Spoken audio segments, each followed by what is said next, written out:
பெஞ்சல் புயல் கரையை கடந்த நிலையில் புதுச்சேரியில் மீண்டும் கனமழை பெய்ய தொடங்கியுள்ளது. இது பற்றிய அண்மை செய்தியை தற்போது பார்த்துக் கொண்டிருக்கிறோம். இது பற்றிய கூடுதல் தகவல்களை எமது செய்தியாளர் சல்மான் நேரலையில் வழங்க கேட்கலாம். சல்மான், உங்கள் விவரங்கள் என்ன? புதுச்சேரி மாநிலத்தில் நேற்று பெஞ்சல் புயல் புதுச்சேரி மாநிலத்தின் அருகே இருக்கக்கூடிய கடற்கரை பகுதியில் கடந்த நிலையில் நேற்று நள்ளிரவு முதலாகவே திடீரென கனமழையானது பெய்ய தொடங்கியிருக்கிறது. காற்றுடன் கூடிய கனமழை நேற்று இரவு 3 மணி வரைக்குமாக பெய்த நிலையில் 46 சென்டிமீட்டர் அளவுக்காக மழைப்பொழிவானது பதிவாகியிருக்கிறது. குறிப்பாக ரெயின்போ நகர், அதேபோன்று வெண்ணிலா நகர் உள்ளிட்ட புதுச்சேரி நகரின் பிரதான பகுதிகள் முழுவதிலுமாக தெருக்களில் சாலைகளில் வெள்ளமானது பெருக்கெடுத்து ஓட தொடங்கியிருக்கிறது. இந்த மழை நீரானது முழுவதுமாக தேங்கி இருக்கக்கூடிய நிலையை நாம் நேரடியாகவே பார்க்கலாம். அந்த ரெயின்போ நகர் பகுதி முழுவதற்குமாகவே அந்த சாலைகளில் செல்லக்கூடிய ஏதோ ஆற்று பகுதிக்குள் செல்வது போல முழுவதுமாக அந்த பகுதியில் ஒரு முழங்கால் அளவிற்கான தண்ணீரில் அந்த பகுதியைச் சேர்ந்த பொதுமக்கள் நடந்து செல்லக்கூடிய காட்சிகளை பார்க்க முடிகிறது. அதே போன்று இருசக்கர வாகனங்கள் வீடுகளுக்கு முன்பாக நிறுத்தி வைக்கப்பட்டிருந்த நிலையில் அந்த இருசக்கர வாகனங்கள் முழுவதிலுமாக சாய்ந்து விழுந்திருக்கிறது. அந்த கார் அருகே இருக்கக்கூடிய ஒரு இருசக்கர வாகனமானது முழுமையாக மூழ்கி இருக்கக்கூடிய ஒரு காட்சியை தான் நாம் பார்த்து கொண்டிருக்கிறோம். தொடர்ச்சியாக இந்த பகுதி முழுவதிலுமாகவே ஒரு ஆறு போல முழுவதும் தொடர்ந்து தண்ணீரானது கனமழை பெய்து கொண்டிருக்கக்கூடிய நிலையில் வெளியேறி கொண்டிருக்கிறது. இதன் காரணமாக இந்த பகுதி மக்களுடைய இயல்பு வாழ்க்கை முற்றிலுமாக பாதிக்கப்பட்டிருக்கிறது. சாதாரணமாக நேற்று 12 மணி முதலாக 3 மணி நேரம்தான் இது போன்ற ஒரு அதிக கனமழையானது பெய்திருக்கிறது. மேலும் அதிக காற்றுடன் இரவு முழுவதிலுமாக பெய்த நிலையில் இந்த புதுச்சேரி பகுதியில் மற்றும் ஒரு 500க்கும் மேற்பட்ட மரங்கள் சாலைகளில் விழுந்திருக்கிறது. இதனால் பேரிடர் மீட்பு துறையினர் பணிகளை மேற்கொண்டாலும் கூட அவர்களால் 500 மரங்களை மீட்பது என்பது மிகுந்த ஒரு சிரமத்திற்கு இடையே ஆளாகியிருக்கிறது.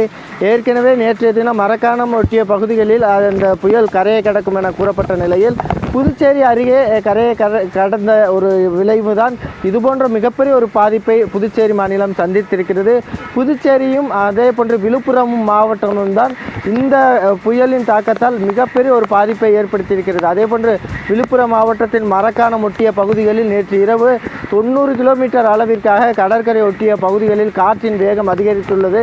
இதனால் அந்த கடற்கரை ஒட்டியுள்ள ஏராளமான குடிசைகள் காற்றில் அடித்து செல்லப்பட்டிருக்கிறது. அதே போன்று ஏராளமான மரங்களும் சாய்ந்திருக்கிறது.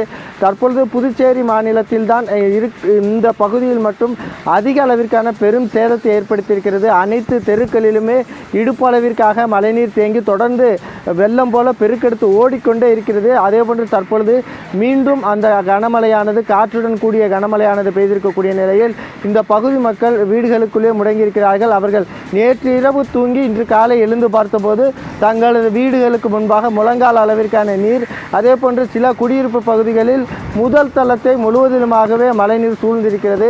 அப்படியான ஒரு நிலைதான் தற்பொழுது காணப்படுகிறது. தொடர்ச்சியாக அந்த மீட்பு பணி என்பது தொடர்ந்து நேற்று இரவு பெய்த எதிர்பாராத விதமாக புதுச்சேரி அருகே கரையை கடந்த நிலையில் திடீரென இதுபோன்ற ஒரு கனமழை பெய்ததால் அந்த நிவாரணப் பணிகளையும் மேற்கொள்ள முடியாத ஒரு நிலைமைக்கு ஆளாகி இருக்கிறார்கள். அதனால் தொடர்ந்து அந்த பகுதி முழுவதிலுமாகவே புதுச்சேரி மாநகர் மட்டுமல்லாமல் புறநகர் பகுதிகளும் முழுமையான பாதிப்புக்கு உள்ளாகி இருக்கிறது.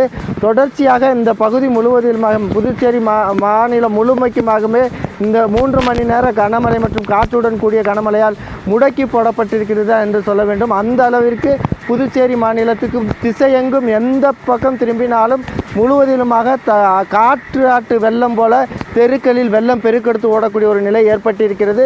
தொடர்ந்து அதிக கனமழையோடு காற்றும் அதிக அளவிற்கு வீசி வருவதால் சாலைகளில் உள்ள மரங்களும் சாய்ந்து இந்த பகுதியில் இந்த புதுச்சேரி மாநிலத்தில் இருக்கக்கூடிய கடைகள், உணவகங்கள் காலை முதலாகவே திறக்காத ஒரு நிலை ஏற்பட்டிருக்கிறது. இதனால் அந்த பொதுமக்களுக்கான அத்தியாவசிய பொருட்கள் கூட வாங்க முடியாத அளவிற்கு வீடுகளுக்குள்ளே அந்தந்த பகுதியில் உள்ள பொதுமக்கள் முடங்கி இருக்கிறார்கள். ஜெயா. சல்மான், தற்போது பெஞ்சல் புயல் கரையை கடந்து விட்ட நிலையில் மீண்டும் மழை பெய்து கொண்டிருக்கிறது. இது நீடிக்குமா? இது பற்றிய தகவல் என்ன?